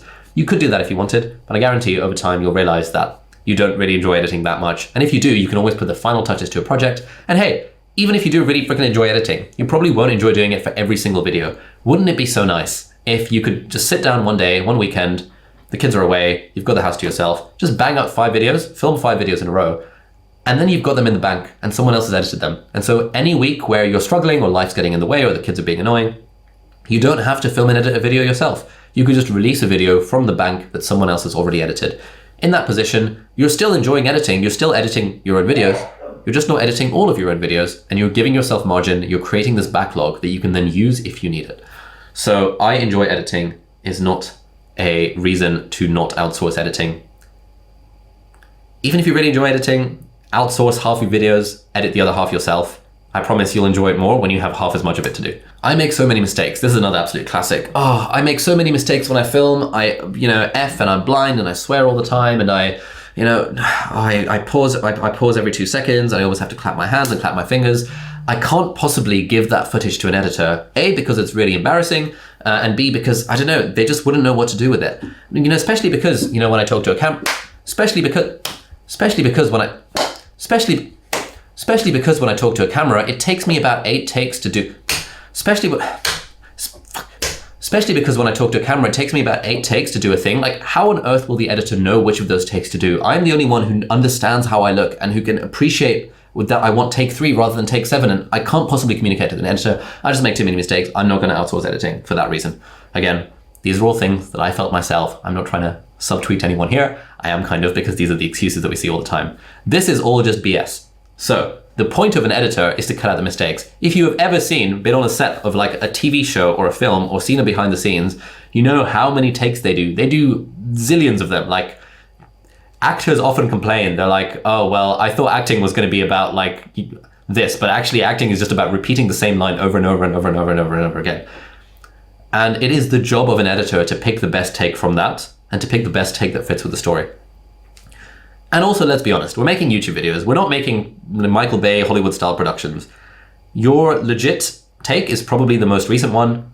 And if there is really so little difference between take number 3 and take number 7 that the editor genuinely can't tell between the two, chances are the audience is not going to be able to tell between the two either. And so it really does not matter whether you use edit take number 3 or take number 7. So if you're worried about making mistakes, that's literally their job. The job of an editor is to edit out mistakes. It would be like saying, I'm going to write a book, but I'm not going to send it to an editor because I know the book is going to have so many mistakes written in it. It's like, bro, that is literally the point of an editor. Their point is to edit out your mistakes and make you sound better. That is their job. It is the job of an editor too. It would be like those people who clean the house before the cleaner comes along because they're worried about, the cleaner thinking that they're a bit of a slob. You don't need to worry about that. You need to get over that. And trust me, it's their job to cut out your pauses, and your take 3 versus take 7 is not enough of a concern to not outsource editing. Okay, so those are all the reasons why you should outsource editing. There have been a few people from the PTYA, I think maybe we have some testimonials from them, I can't remember, who have outsourced editing from the last 2 cohorts. And every one of them has said, oh my God, in that kind of Essex boy way. Oh my God, like when I outsourced editing, it was like the best thing ever. And I'm not looking back. Thank you so much for convincing me to do it. You know what? I was a bit hesitant about outsourcing. Like, these are the messages we get. I was really hesitant about outsourcing editing. And I know Ali gave all these reasons. And I kept on thinking, but fine, I get that those are reasonable reasons for outsourcing editing, but they don't work for me because A, B, C, D, E, F, G. And then I tried it and I'm like, oh my God, I found an editor who I work with. I pay him very little money. It works really nicely. I'm so much less stressed. I can spend more time with my kids. I can spend more time walking my dog. I can do more things with my life because I don't have to spend 20 hours a week editing videos. These are the sorts of testimonials we've gotten from people who've outsourced editing. And honestly, if there is one message that I wish I could tell to myself from 4 years ago, it's, Ali, you need to outsource the F out of your editing as soon as you possibly can because it will change your life. And so let's leave that for now. Part-time and retainers. Eventually, once you've sort of graduated from freelancers, you might like to have an editor who's on hand, who can just kind of do anything and just is on a retainer working for 2 days a week or 3 days a week or 1 day a week or something like that. And yes, some months you'll have more workload for them and some months you'll have less workload for them, but it'll all even out over time. And that's a very nice thing. So that's kind of useful. Full-time is really where it's at. Full-time is where you unlock something special, because the problem with outsourcing editing to a freelancer is that you do end up always thinking about the ROI. You always end up thinking about the cost. You think, if I film a video, it's going to cost me another $100 to outsource the editing or another $50. And you start thinking in those like very loss-averse ways of thinking. Whereas if you have someone who's full-time, the equation changes somewhat. The equation becomes, bloody hell, I'm paying Christian a lot of money. I better make videos for him to edit, because if I don't, then I'm leaving money on the table and I'm throwing money away. It shifts the mindset. Whereas before it's like, every time I film a video, I'm having to pay to have it edited. I could just do it myself. Now it's like, I better film the videos, otherwise I'm throwing money away. That's one really, really good benefit of having a full-time person, is that it frees you. It's a forcing function. It forces you to film more stuff. Number 2, when you have a full-time editor on the team or a full-time whoever, you start just being able to do more things. Like, we've put out 10 Skillshare classes in the last kind of year and a bit by virtue of the fact that we have a full-time editor who's very good. We've been able to put out consistently 2 or 3 YouTube videos a week by virtue of the fact we have a full-time editor who's very good. We put out daily content video-wise across all the socials because we have a full-time editor who's very good. And when you have someone full-time, you start to think in those terms because you just have so much more resource available to you. Whereas when you think about paying hourly, it's like everything you do costs money, and then it starts to weigh you down. It's not nice. So, we'll do a lot of questions. Basically, in the next half an hour, I want to answer any question that you guys have related to outsourcing or editing or anything like that. But as a reminder, this is this week's assignment. We would like you to stick to the plan and make a video using an idea from your database, but incorporate some personal branding components into the video.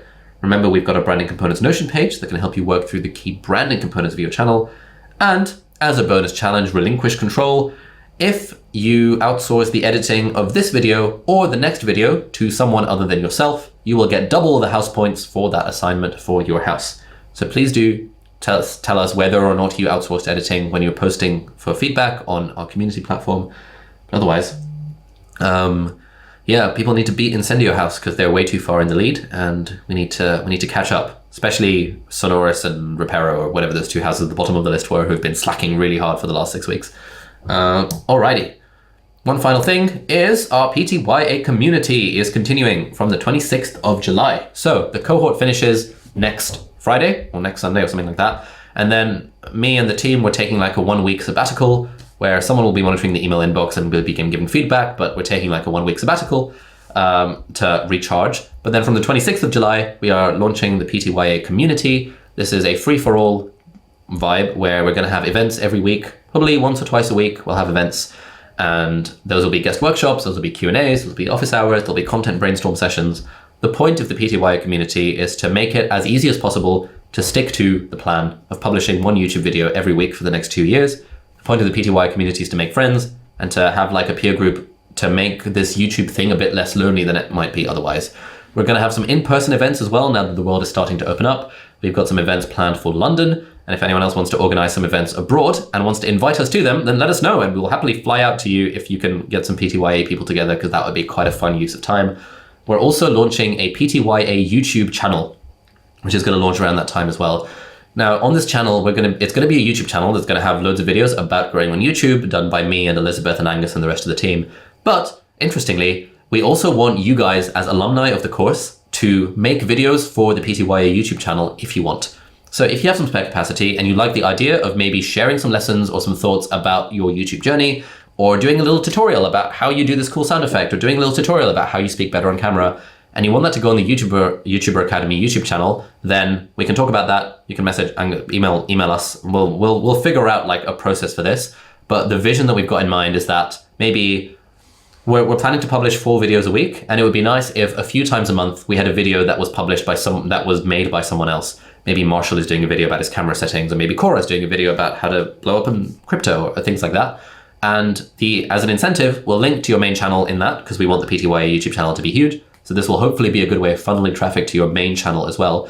But also, underneath the videos that you make for us, we will put your affiliate link to the PTYA. So we'll tell you more about our affiliate link next week. But essentially, anyone in the course, if you want, we'll give you a 10% affiliate link for future cohorts of the YouTuber Academy, which means that if someone signs up for it using your link, which tracks a kind of 30-day cookie, if they sign up for the cohort anytime in that period, you will make between $150 and $500 because it's 10% of the amount that they paid.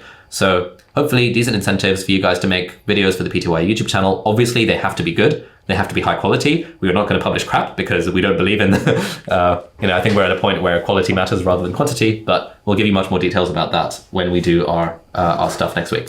So just keep that in mind. Monthly symposium, guess what? These are very nice. I haven't seen these graphics. Well done whoever designed these. These look pretty sick. This is all going to happen. We're going to have our guest workshops. These are community, like Legal Eagle was a community event. Hannah Witten was a community event. Noah Kagan was a community event. Everything will be recorded. So basically there will be a forever torrent of content that is available to you completely free of charge now that you are going to become an alumni of the course. So yeah, we're working on all of these things. A weekly newsletter, a podcast, and a YouTube channel, and we'll give you more details about that next week. Let's now move on to the Q&A, where we're going to answer absolutely any questions you guys have, specifically about editing. And if we run out of editing questions, then we can do the non-editing themed questions. Whew. Right. Okay. Matt, Ali mentions mentors often. Where does one even start? I have no experience in entrepreneurship, but have an idea where I'm going to be eventually. For context, study for a full-time job in the public sector.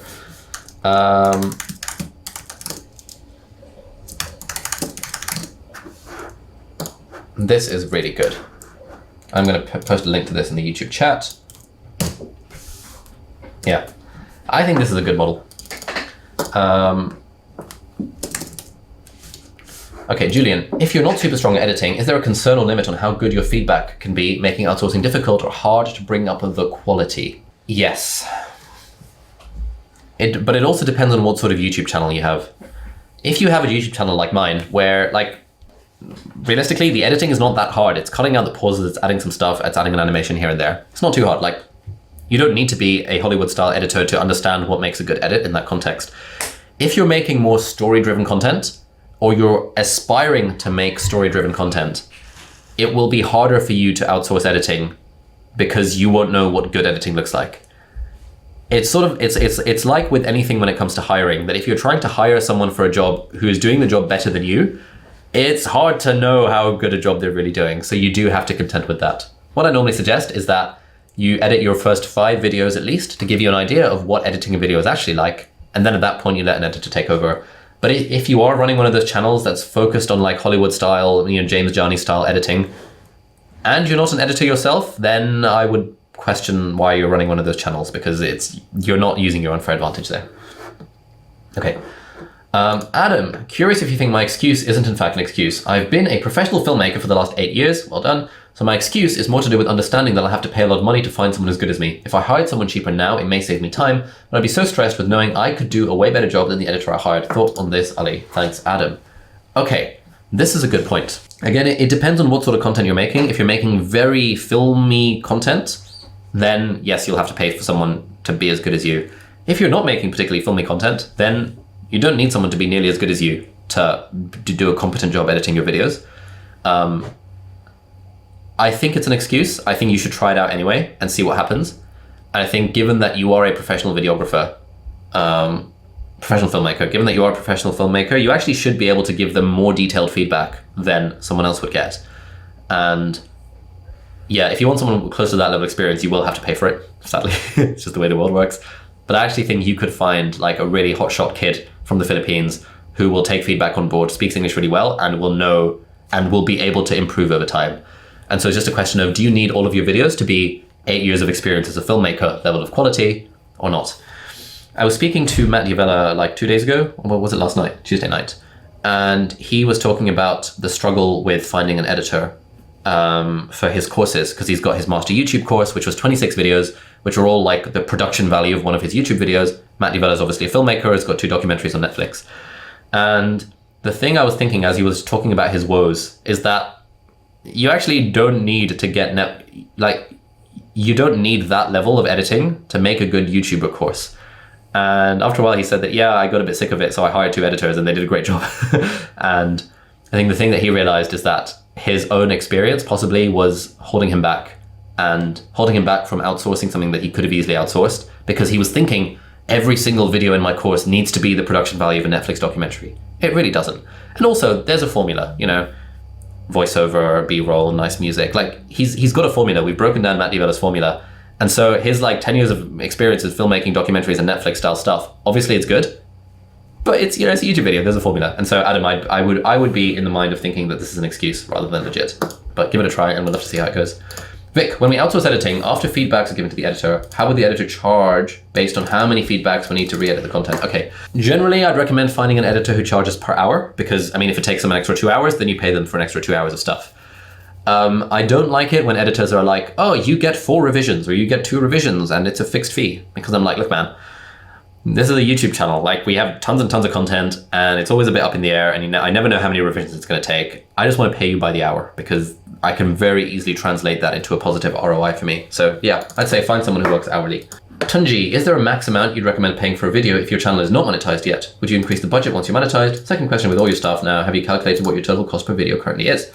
Okay, I think you could quite easily find a really good editor for around $50 per video. You could find an editor for $30 per video, but it would be harder to find them.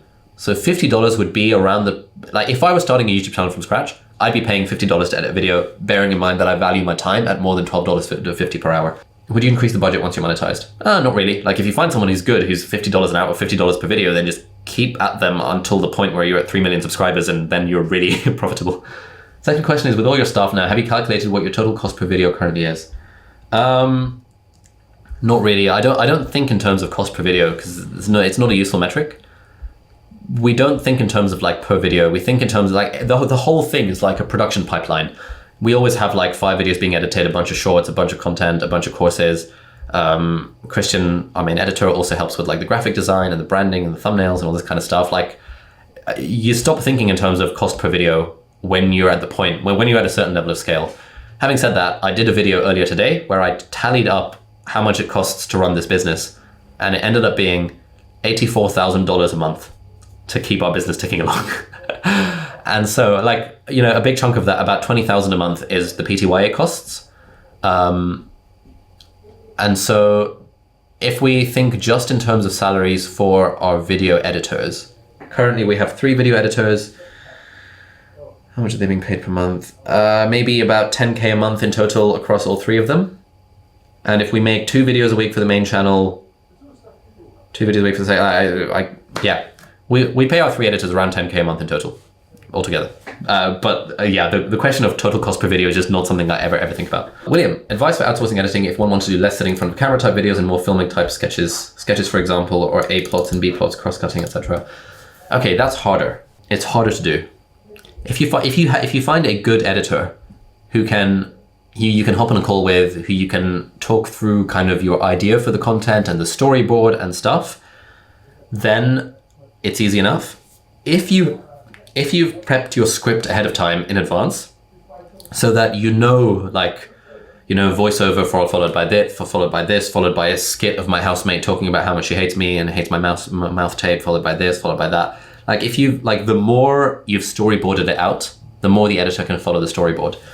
But if you haven't storyboarded it out and you want the editor to figure out the story, that's going to be really hard, and you're going to need to find someone with a lot of experience, and you're going to have to pay them a lot of money. Julian, thoughts on any of the flat fee monthly editing services? I've never tried them. Anyone in the chat, has anyone tried it? I think we had a couple of people in our community. Casper, how did it go? Oh, you're trying it right now. Cool. You can report back and let us know how it goes. Yeah, Jess signed up, will refer back. Don't know yet. Cool. Denny, once you find your editor, what do you think would be the next best hire to open up more time for a YouTuber to create a team? Good question. Basically, the question we want to be asking ourselves is, what is the bottleneck in my production process right now? And for most people, after editing, the bottleneck is idea development or writing. And so that's our bottleneck right now for our team. Editing is not a bottleneck. We've got 3 editors on the team. We're hiring a 4th. We know we can they can edit whatever we throw at them. The problem is that we don't have enough stuff to throw at them. And the problem with that is that we've got hundreds of ideas, thanks to the idea generation machine, but we don't have enough people / processes / systems for converting an idea into a video script. And that's the thing we're working on right now, but that is definitely a bottleneck where we have loads of ideas coming in the top end, and the bottleneck is the idea development, and we have loads of editing capacity. So that is the area in which I'm in the process of hiring another writer, and in which we want to try and get a director of marketing as well. Thoughts on using Get Recut versus hiring an editor to edit the A-roll? Yeah, you can use Recut. Recut's pretty good. Christian and Angus don't really like it for various reasons. I've used it a handful of times and it's pretty solid. I think getting an editor to edit the A-roll, it is still, I don't know, try it out. So the thing with Recut is that it gets rid of all the pauses. It won't get rid of all the duplication and the non-pause bits. So I still think it is worth hiring an editor just to do the A-roll. But Daniel, I think that ultimately that's just that's like training wheels.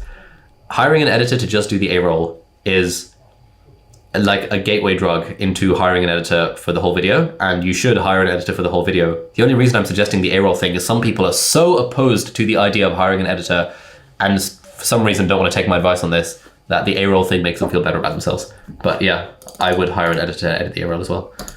Do you have an editing checklist you can share? Not really, sorry. It's all pretty standard stuff, like cut out, do the A cut, and then I guess my editing checklist is my Skillshare class on how to edit videos. And if I were hiring an editor, they would watch that Skillshare class to get an idea of exactly what my process is for editing videos.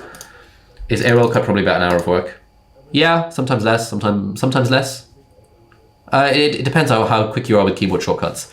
I can do an A cut maybe in about 20 minutes, if the muscle memory comes back to me. But yeah, an A cut should be about an hour of work, probably an hour to 2 hours of work for an editor. Best place to find useful Final Cut Pro templates for titles, VideoHive, videohive.net. Nice and easy. Editing agencies versus a single editor. I think single editor is the way forward. Agencies are fine, but agencies mark up prices, and when you have a single editor, you have more of a personal relationship with them. You can work with them directly. It's nicer. When did you switch to hiring a full-time editor? In November of 2019. So I've been working with Kevin for about 5 months, and then I was hiring for a head of content, which was this job. You can find it at aliabdal.com/join, and I'll put a link to the chat. This is the job description that I posted for a head of content, where it was mostly a writing role. I intended to hire someone who could basically be responsible for the writing and the scripting and that kind of stuff. And it just so happened that when Christian applied for the job, he was good at writing and stuff, and he put together a really good blog post. But he was also he was also an editor who'd been working for another YouTuber for 10 years. And so that really seemed like a case of, oh wow, 2 birds, 1 stone.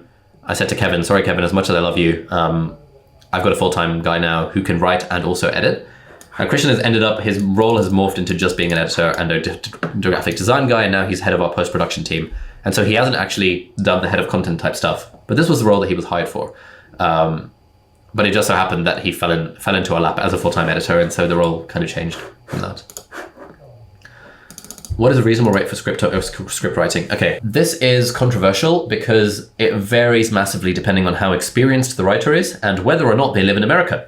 People who live in America, I don't know why, but the amount of money people make in America is just like 5 times higher than what it is in the UK. And so, you know, that's not 5 times, it's like 3 to 4 times higher. So I've looked at professional writers, and they charge around about $1,000 per blog post if they're good. That's a lot of money. And it would probably be similar like $500 to $1,000 per video script. That's way too much. When I first hired Angus as a writer, we were paying him maybe 100 to 150 pounds per script. And that was very, very good. If you want to hire a medical student from a university, or actually any university student who's competent, they will happily write a video script for you for like 30 or 40 pounds, $30 or $40. Because students are absolutely desperate for money. Students at the right university, well, students at most universities are pretty intelligent. They have loads of spare time on their hand. I'm a big proponent of hiring students to do stuff, especially if you're trying to do it on the cheap. So there's just this huge range of pricing. I reckon you can find a student who will do it for $50 per script.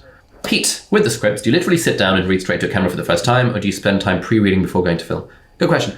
Yeah, loads of time pre-reading, because as I'm pre-reading the script, it's an absolute nightmare trying to read a script that you haven't seen before. You could do a Linus Tech Tips and just purely read from a teleprompter. That's not the vibe that we go for, mostly because my content is so like personal and there's a lot of personal examples. So often, either before the day of filming or on the day of filming, I will look through the script and I'll be asking in my head, okay, does this make sense? Does this make sense? Can I turn this into a video? And so I'll show you what this looks like actually. Earlier today, I was doing this how much I spend on my business every month video script. So this is what Jakob wrote. Mistake 1, not investing in money. Mistake 2, spending too much too soon. Mistake 3, not spending money on outsourcing. And then sort of we did a bunch of, he put all this stuff together with some title ideas and some thumbnail ideas and this sort of thing. Then what I did is I spent about half an hour looking at this script. How much I spend every month on my business. And we've got the titles, we've got the thumbnails. And I went through it kind of line by line. And I didn't really look at this script. Because for example, the 3 mistakes, not investing any money, spending too much too soon, not spending money on outsourcing. Like I appreciate that Jakob put in some content there, but that was stuff that I was very comfortable freestyling. And so I didn't really bother reading what he wrote. I just knew, okay, cool. I can see what's going on here. I can see that this video is 3 mistakes people make when it comes to spending money about outsourcing and how building a team. And then we're going to go through the stuff in turn. And then what I did is I went through kind of our spreadsheet and I just recategorized some of the stuff to add up how much money it was costing for all the various things. And so in total it was 84,000 per month, but I spent about half an hour on this video just like changing up the script. And I think that's about average. I spend on average about half an hour looking at a script for a video and chopping and changing and adding bits and cannibalizing bits and like removing bits before I sit down to actually film the video. And then I'm very familiar with the content of the script. I have tried spending less time and it always makes it a nightmare to film. So I would not recommend that. What's your vision for the company? Do you see yourself as not having to be in every single video? No, I see myself being in every video. Angus and I were figuring this out the other day. The 3-year vision for the company is that we have a team of 25 people. We're all in-house, except maybe our post-production guys who might be in Romania or something. We have like a research team that's 3 or 4 people. We have a writing team that's 3 or 4 people. We have a production team that's maybe 1 or 2 people behind the camera with me as like the talent. And every like once a week is filming day where I rock up and film stuff that's pre-prepared. And once a week is meetings day where I just have a ton of meetings. I meet with the writing team, I meet with the research team, I meet with the editing team, I meet with the, these are the scripts we're filming today team. And that might be on a Monday, and then filming day might be on a Tuesday. And then Wednesday, Thursday, Friday, I have completely free to do whatever I want, whether that's like, I don't know, hanging out with the wife and the dog, or like, I don't know, traveling or writing or working on the business rather than working in the business. That would be the dream. And our dream kind of 3 years from now is $10 million in revenue with like $7 million in profit and a New York Times best-selling book. That's the vision for the company. But I do see myself as being in every video. For the PTYA YouTube channel, I see myself not being in every video. And in fact, I only want to be in a maximum of 2 videos per week. And we want to drop that down to one video a week once more people start getting into the swing of helping create the content. So similar to the vibe that Think Media have, where Sean Connell, the founder of Think Media, is not in every video, and he's got his team who are also making videos by themselves. You mentioned looking for a marketing director. What are you looking for in that person, role or responsibility? Okay. Do I have a list of this written down? Basically, I'll show you.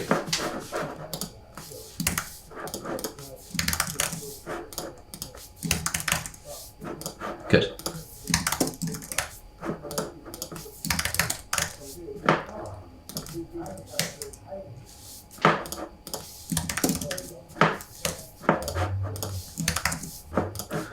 Okay, so this is what our org chart sort of looks like right now, where within operations, we've got these 3 roles. Angus is director of operations, Agnes, lol. And this thing is our kind of content engine. And the way I see it is that like the marketing team does the kind of idea generation and market research when it comes to the content. And then the marketing team will speak to the operations team and be like, all right, these are the videos we want to make based on all these different factors. We've done the research, we know what the audience wants. And then the operations team, you go ahead and pre-production, would be like the writers, and then production. Once something's been written, it would be handed off to the production team to film. And that would probably be me and a videographer, and the videographer would do all the B-roll and stuff. And once stuff is filmed, it would be handed to our post-production team, which right now is Christian times 2, because there's 2 of them, and Alessandro. This is our post-production team. And our post-production team would be able to deal with any and all content that comes their way, and then they'd be able to publish it. And so the role that I see for marketing director is like, I don't know, landing pages, copywriting, conversion rate optimization, SEO, content marketing, etc. Paid ads, maybe like sales stuff. And so at the moment, we've got Jakob on the team who's sort of doing a little bit of everything. But I think we need someone in a more senior position who can lead the marketing team and sort of help out with all of this. We're really, yeah. So marketing figures out what we make, and then the operations make the thing. And then like, PTYA comes under operations. So that is what we're, that's kind of the org chart that we're aiming towards. And yeah, Angus and I will be having a raised discussion next quarter, so you guys don't have to worry too much. Harminder, editing question. I'm working with an editor now and trying to build him up. What would be a good layered approach to help him level up? Currently it's editing the A-roll, then next is B-roll, camera punch-ins, low dolly zooms. Does this editor know how to edit, or is it complete beginner? Because you kind of say that, hey, from now on, can we start incorporating B-roll? Here is the vibe I like. From now on, can we start incorporating animations? Here's the vibe I like. Can we change all the background music? Here's the vibe I like. We're aiming for 3 or 4 different background tracks per video rather than just the same track on repeat. It's that sort of stuff. So yeah. Best place to find good freelance writers. I don't know any off the top of my head, but I would find them on Upwork or People Per Hour or Fiverr, just because that's where a lot of freelancers are. I'm sure there are more targeted places just for writers, but I've never seen any. Actually, I should probably look at those. I've never seen any personally, and they'll probably be more expensive than Fiverr. Okay, John, my A-roll is usually 30 minutes of 4K 10-bit MP4, often over 20 gigabytes, so I trim it down and compress it. Do you do any post-processing before handoff to an editor? Nope, absolutely none. I shoot in 8-bit rather than 10-bit. I could shoot in 10-bit, but I've never seen a difference between the two. And so shooting in 8-bit helps keep my file sizes fairly low, Even so, 4K 10-bit is still like, 20 gigabytes. I'll drag and drop it to Google Drive and I forget about it. Is LinkedIn important for growth? Depends. LinkedIn is a very good platform to grow on these days, especially if you're targeting a business-themed audience. We're trying to grow on LinkedIn. LinkedIn is an audience of book buyers because we're trying to optimize for book sales 2 years from now. So yes. But like LinkedIn is not going to help your YouTube channel grow. YouTube is still the best platform if you're going to choose one. But depending on the goals of your business and your brand, you might want to consider LinkedIn as well. Okay, Aparna, for writing, get the top articles from Medium and then add your own life experiences to make it your own. Better than hiring a writer initially. Yeah, that would work. It's a very systematic way of idea generation. So yeah, that's a good content strategy. Okay, what are the best things you can outsource to an executive assistant beyond email? Scheduling is a big one. Dan, our executive assistant, does payroll. He does all the scheduling. On the weekend, when I was trying desperately to find a hotel room to do the PTYA live session from, he phoned like 20 different hotels and asked them to test their Wi-Fi speed to make sure that we could find a room that was legit to do the PTYA session. That was great because otherwise I would have had to spend a whole day just doing that kind of stuff myself. Dan is sorting out contracts for all of our team members and making sure they're up to date. Dan is replying to emails on my behalf. I was meant to be on a podcast, the School of Greatness podcast, now, but I was feeling a bit ill, so I cancelled. But luckily, I didn't have to do the cancelling. I said to Dan, hey, Dan, can we apologize and reschedule? And he's rescheduled it, and that means I'm like one layer removed from that.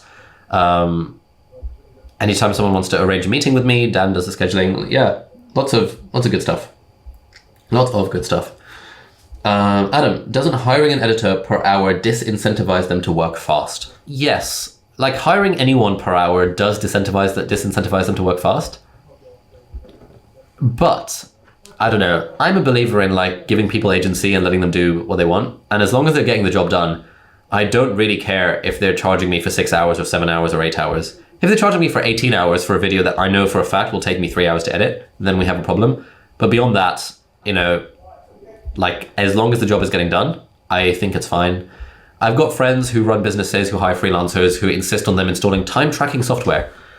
And yes, you save a bit of money that way and they feel like they're being watched. But I don't think that's a particularly fun way to run a business, and it's not the sort of business that I would like to run. So I don't think about it too hard. Can you tell us about your upcoming productivity course? Yeah, still working on it. We've got a landing page and we've got a meeting on Friday to go through the content line by line, because Gareth has basically written all of it based on some feedback from me initially, and then probably going to film it next week or the week after and release it sometime in August. So that's the plan. That is the plan. Ash, what number do you put on your value per hour? In my head, around about somewhere between £3,000 and £5,000 per hour. I think if someone offered me £2,000 to do like a one-on-one coaching session, and I didn't want to do a one-on-one coaching session, I'd probably say no. And if someone offered me £4,000 to do a one-on-one coaching session, even if I didn't want to do it, I'd think, okay, that's worth getting out of bed for. So that would be the vibe. Incendio. Has Incendio won the Twitter thing again? Yeah, annoyingly they have, yeah. Busy streak one. Bloody hell. All right, congratulations. More house points for Incendio. I guess we can't go back on this now because we've written it down. Oh well, what can you do? Incendio house, well done. Storming ahead of the crowd, that's all very good. So you guys are going to win some fun stuff once we figure out what prize what prize to give everyone in the house. Otherwise, I hope you guys found the session useful. If there's one thing you take away from it, please outsource editing. I promise you it will change your life, and I promise you're never going to look back once you do it, but it will take a little bit of effort to do. Like anything, it's a little bit of a learning curve in the initial stages. Tomorrow, Social Club. Tomorrow, Pat Flynn. Saturday, Q&A with Elizabeth. And then Monday, my favorite session of the whole thing, monetization, where we talk about the best part of being a YouTuber, a part-time YouTuber, which is all of the dollar that you can make, all of the bag. I need to find more synonyms for money and more slang for it so that we can pepper them throughout the session. So thank you for watching. Thank you for being here. Thank you for doing homework. Please continue doing the homework. Continue repping your houses. Have a great weekend. And I'll see some of you for tomorrow's workshop. If not, I'll see the rest of you on Monday. Bye.